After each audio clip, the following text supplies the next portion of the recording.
আফজাল ভাবছে আমি লিডার মানুষ, নেতা মানুষ, আমার তো কিছু দিতে হবে। কি দিব?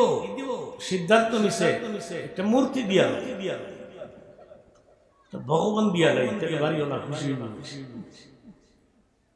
একটা মূর্তি রে তুলি দিয়া কালারিং ফালারিং কইরা কান্দে লইয়া শুনছে। রাস্তার মাঝখানে কেসে পড়ে আবু জাহেলের পেশাবে মনে মনে ভাবছে ভগবান কান দিলে পেশাব করবে, এটা বেয়াদবি না। গাছের গোড়ায় দাঁড় করে টিয়া কই তুই একটু রিল্যাক্স কর, বিশ্রাম নে, আমি একটু পেশাব বসাই। রাস্তা দিয়ে যাইতে গেছিল কুত্তা। কুত্তার নেচার হলো গাছের গোড়া দেখলেই ঠেল তুলে। আপনার দেখবে এই দেশের কুত্তার এই গাছের গোড়া দেখলি একটা কুত্তা পর্দা সারা পেশাব।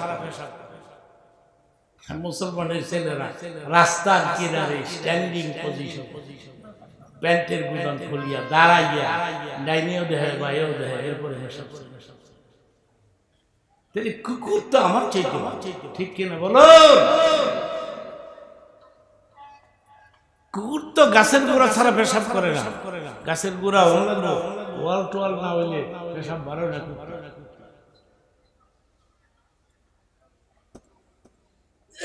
কুত্তা তো আর ভগবান সকল বুঝে না।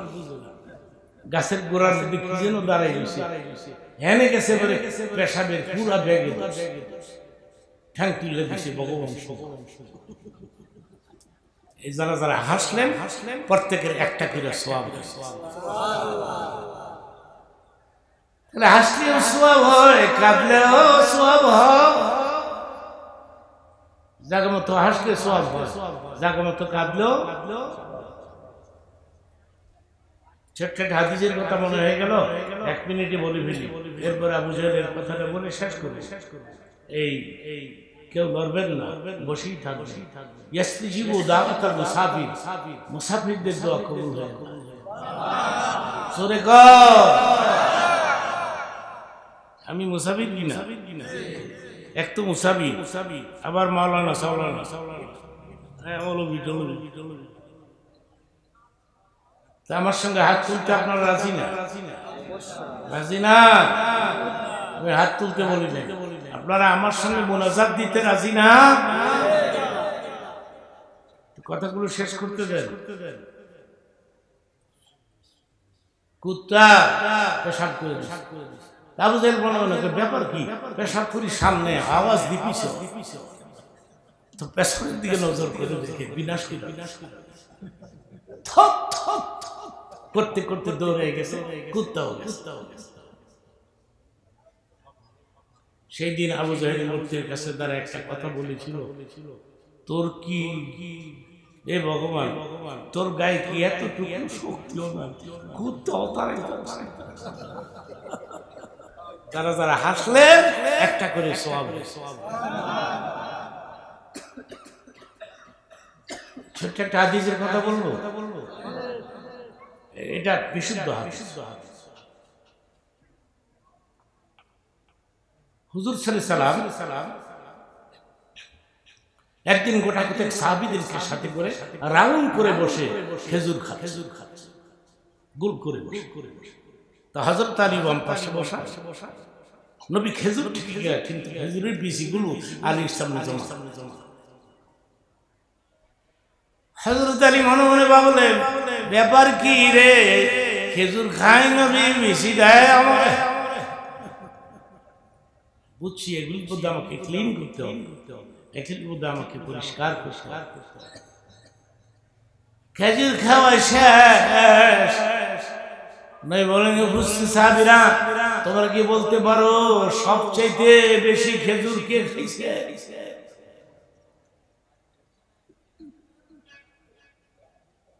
সাহাবীরা বলল, আল্লাহ জানে, নবী জানে, আমরা ঘোড়ার ডিম জানি।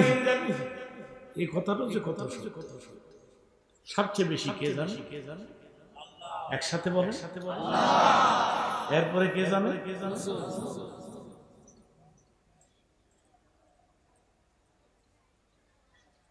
নবীকে জানায় দেখে না, জানা দেখে না, নবী কেমনে জানবে? এই কথাটা লয়ে অনেক ব্যাস বাংলাদেশ, সেজন্য আমি কথাটা ঠিক করে দিই। চিল্লায় বলেন জানায় কে? সবচেয়ে বেশি জানে কে?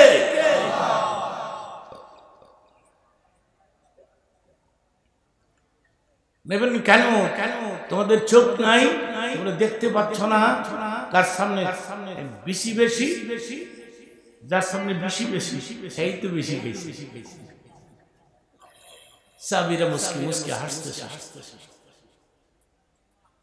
হযরত আলী এমন এক উত্তর দিলেন, নবী নিজে হাসে দিয়েছে। এটি একটা হাদিসের অংশ, কিসসা কল্পনা। হযরত আলী উত্তর দিলেন, কিছু লোক আছে বেশি সহ খেজুর খায়। চিৎকার মেলে বলেন আল্লাহু আকবার। রাসূল মাঝে মধ্যে সাথীদেরকে আনন্দ দান করতেন, মাঝে মধ্যে কান্নাকাটি করতেন, মাঝে মধ্যে হাসতেন। হযরত মা আয়েশা বলে, ও দুনিয়ার লোকেরা শোনো রে, মাঝে মধ্যে আমার স্বামী মুস্কি আসলে মুক্তার দানার মতো দাঁতগুলি বের হয়ে আসতো, তখন আমার মনে হতো কি জানোনি, পূর্ণিমার গোটা চারটা আমার স্বামীর চেহারার মধ্যে এসে গেছে। নারে তাকবীর। না জানি কত সুন্দর ছিলেন মুহাম্মদু।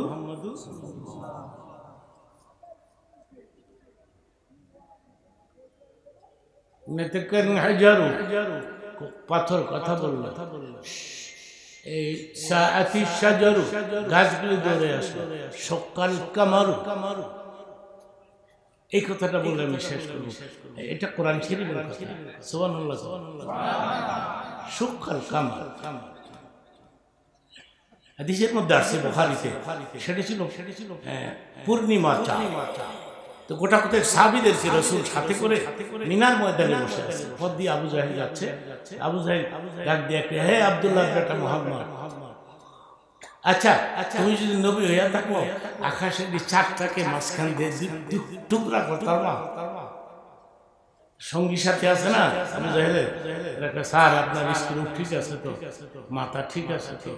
আপনি মাঝে মধ্যে এমন সব প্রশ্ন করেন, প্রশ্ন ব্রেনে ধরে, আর কোথায় চাঁদ আর কোথায় মোহাম্মদ আব্দুল্লাহ বেটা, এখান থেকে চাঁদটাকে ভেঙে ফেলবে। আপনি ঠিক আছেন তো স্যার? সুস্থ সুস্থ।